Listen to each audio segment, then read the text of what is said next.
Assalamualaikum warahmatullahi wabarakatuh. Perkenalkan, nama saya Ella Rahmawati, NIM 171041464 dari kelas pagi A1.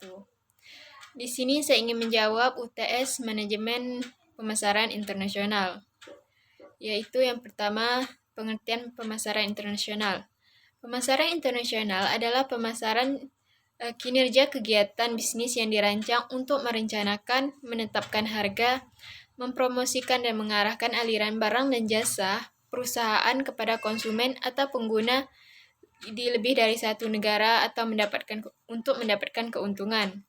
Contohnya yaitu PT Indofood yang produk Indomie-nya sudah memasuki pasar internasional, yaitu negara-negara seperti Belanda, Singapura, Australia, dan Malaysia. Selanjutnya, perbedaan pemasaran internasional dan pemasaran global. Pemasaran internasional fokusnya pada pasar domestik identik dengan pasar luar negeri. Visinya yaitu kriteria ditentukan sendiri. Orientasinya yaitu eutentrik atau sifat pasar atau konsumen dimanapun sama. Selanjutnya strateginya yaitu internasional, strukturnya yaitu divisi internasional, strategi pemasarannya yaitu perluasan, fokus lokasinya yaitu negara asal. Selanjutnya, sumber daya manusia yaitu orang negeri asal ditempatkan di posisi kunci di mana saja. Gaya operasinya yaitu sentralisasi. Kebijakan finansialnya tergantung pasar keuangan negara asal. Kebijakan investasinya yaitu sumber negara asal. Sedangkan perusahaan global fokusnya yaitu pada perbedaan dan persamaan dalam pasar dunia. Visinya yaitu melihat dunia sebagai susunan yang kompleks. Orientasinya yaitu geocentrik atau konsumen. Untuk setiap negara ada kesamaannya dan perbedaannya. Jadi strateginya standarisasi, tapi juga penyesuaian. Strateginya yaitu global, strukturnya struktur campuran atau matriks. Selanjutnya strategi pemasaran yaitu perluasan, adaptasi, dan penciptaan. Fokus lokasinya yaitu negara asal dan tuan rumah terintegrasi. Gaya operasinya yaitu orang terbaiklah tanpa memandang dari mana asalnya. Asalnya yang memegang posisi kunci integrasi. Kebijakan finansial, mencari sumber keuangan paling murah di pasar dunia. Kebijakan investasinya yaitu subsidi siang dan dapat ditransfer antar negara untuk mendukung strategi global. Selanjutnya, nomor 2. Peranan budaya sangat penting dalam aktivitas pemasaran internasional.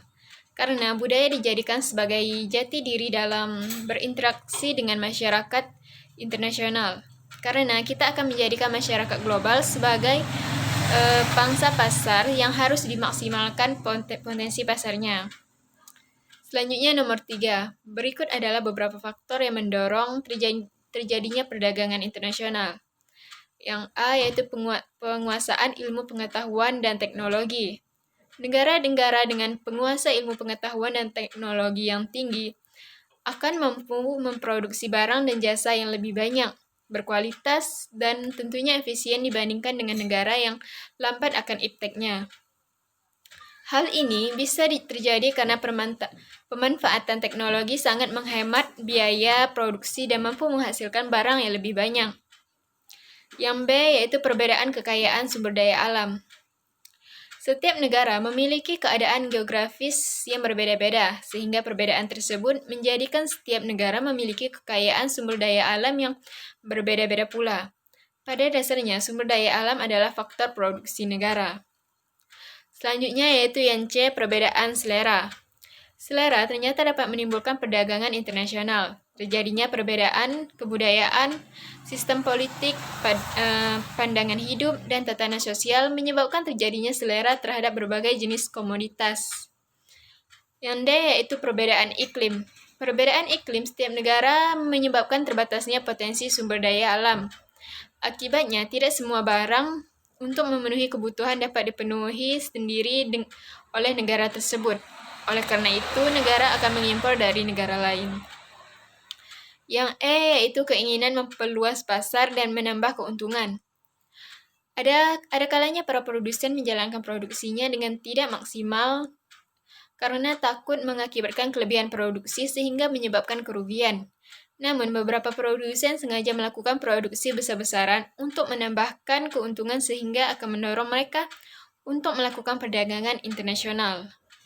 Yang F yaitu kelebihan dan kekurangan produk dalam suatu negara.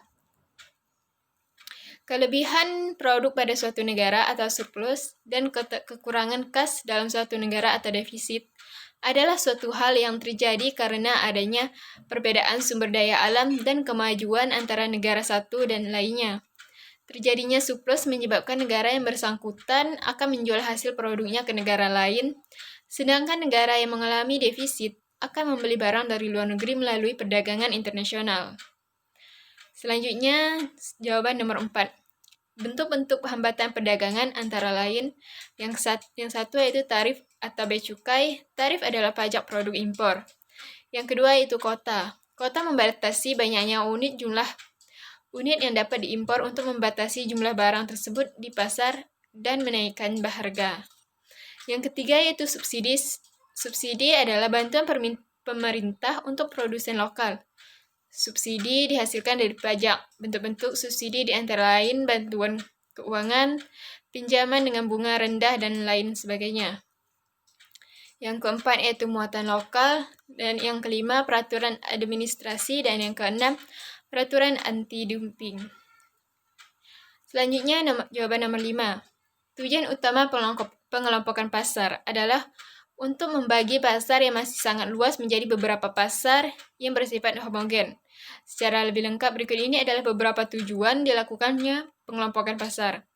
Tujuan pertama yaitu untuk memudahkan dalam membedakan pasar di mana minat dan selera konsumen sangat beragam dan akan terus berkembang. Dengan melompokan konsumen yang bersifat homogen, maka suatu bisnis akan lebih mudah dalam memahami kebutuhan dan minat konsumen. Hasil akhirnya adalah suatu pasar akan lebih mudah untuk dibedakan dengan kelompok pasar yang lainnya. Yang B yaitu dapat memberikan pelayanan yang lebih baik kepada konsumen. Dengan melakukan market segmentation, maka suatu bisnis akan lebih mudah dalam memberikan pelayanan sesuai dengan segmentasinya. Yang C yaitu strategi pemasaran menjadi lebih terarah, termasuk dalam menyusun bauran pemasaran yang meliputi produk, harga, distribusi, dan promosi. Dengan adanya pengelompokan pasar, maka suatu bisnis dapat mengarahkan dana dan usahanya ke dalam market potensial dan lebih menguntungkan. Yang D lebih mudah dalam mengenai kompetitor dengan segmen yang sama dengan baik. Suatu bisnis dapat mempelajari dan meniru strategi pemasaran kompetitor sehingga dapat merebut perhatian konsumen. Dan yang terakhir yaitu lebih mudah dalam mengevaluasi target dan rencana bisnis. Selanjutnya nomor 6, strategi yang harus digunakan dalam pemasaran global. Yang pertama yaitu periksa neraca. Anda harus memahami bahwa memperluas secara geografis adalah urusan yang mahal, karena Anda harus menyewa kantor baru, membangun sumber daya manusia, menjalankan kampanye pemasaran, atau menyebarkan kesadaran merek dari banyak hal, dan masih banyak hal lagi. Pentingnya untuk mengetahui beberapa modal yang Anda butuhkan sebelum terjun dan memasuki pasar asing. Nomor 2 yaitu tahu pasar baru. Pasar asing dapat sepenuhnya berbeda dari pasar di negara asal. Bahkan secara regional, perilaku pasar dan konsumen dapat membedakan secara drastis. Selain itu, mungkin ada hambatan bahasa dan budaya, kepatuhan pajak, dan persaingan ketat dari merek lokal. Anda harus mengetahui pasar baru sebelum memulai bisnis di sana. Apa yang harus Anda dapat pertimbangkan dengan pasar baru? Antara lain, apakah produk Anda layanan akan dijual di negara yang ditargetkan? Pemain lokal mana yang akan memberikan Anda pesaing ketat? Selanjutnya nomor 3, buat rencana bisnis yang solid. Rencana bisnis yang ditulis dengan sempurna mencakup potensi bisnis, tinjauan bisnis, rencana operasi, analisis pasar, analisis persaingan, dan rencana keuangan dan proyek bisnis Anda. Kesalahan umum di antara bisnis adalah mengadopsi rencana bisnis negara asal, melakukan perubahan berdasarkan permintaan pasar lokal. Selanjutnya nomor 4, buat rencana pemasaran yang agresif.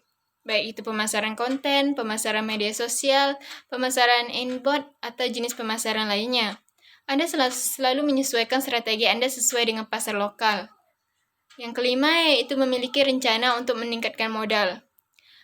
Anda membutuhkan modal kerja yang cukup untuk bertahan antara 6-12 bulan, tergantung pada bisnisnya.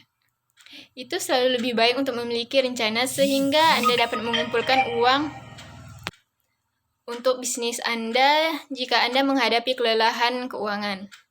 Yang ketujuh yaitu ada tiga alasan pertumbuhan ekonomi menjadi faktor pertumbuhan pemasaran global. Yang pertama yaitu pertumbuhan ekonomi telah menciptakan peluang pasar yang mendorong perusahaan berkembang secara global. Yang kedua yaitu pertumbuhan ekonomi telah mengurangi daya tahan melawan masuknya perusahaan asing ke perekonomian lokal. Yang ketiga yaitu pergeseran di dunia terhadap deregulasi dan privatisasi, misalnya yaitu privatisasi pada telepon. Baiklah, selanjutnya saya akan menjawab dari video yang sudah Bapak sebarkan.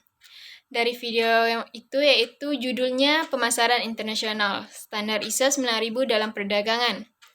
Pembicara dalam video tersebut yaitu Erika Nada Salsabila, Gusti Agung SKN, Nabila Gusti Fazanta, Rinaldi Gardimas, Yusi Uswatun Hasanah, dan Yasser Badewi. Selanjutnya yang ketiga, salah satu faktor yang menentukan daya saing di pasaran internasional adalah mutu barang karena barang bermutu baik merupakan pertimbangan pertama untuk keputusan pembelian calon pembeli.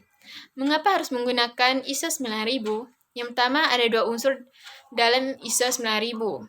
Yang pertama ada penerimaan dan pemakaian falsafah ISO 9000 dan penerapan sebagai suatu standar perusahaan. Yang kedua untuk memperoleh persetujuan dari pihak ketiga atau lembaga sertifikasi. Yang kedua, ISO 9000 dapat mengisi sejumlah persyaratan perusahaan dan bahkan sangat strategis dalam lingkungan industri dan pada pasar yang berubah. Dalam hal ini, yang utama dalam pertimbangan pasar, aspek pasar, produktivitas, dan manajemen, serta perubahan hubungan pelanggan dan pemasok. Standar ISO 9000 menjadi wajib bagi banyak produsen yang merupakan subkontraktor dari perusahaan internasional terkemuka, khususnya dalam bidang elektronik, transportasi, bidang teknik, dan industri nuklir. Selanjutnya, nomor 4. Aspek mutu merupakan bagian dari jaminan mutu dan sistem manajemen yang mendukung dalam memperoleh sertifikat ISO 9000. Dan dengan melaksanakan aspek mutu yang baik dan benar, akan dapat diperoleh beberapa keuntungan, di antaranya produk atau jasa yang dihasilkan berkualitas, dan tentunya mempermudah dalam memperoleh ISO 9000. Baiklah, mungkin itu saja jawaban dari saya. Kurang dan lebihnya mohon dimaafkan. Akhir kata, wassalamualaikum warahmatullahi wabarakatuh.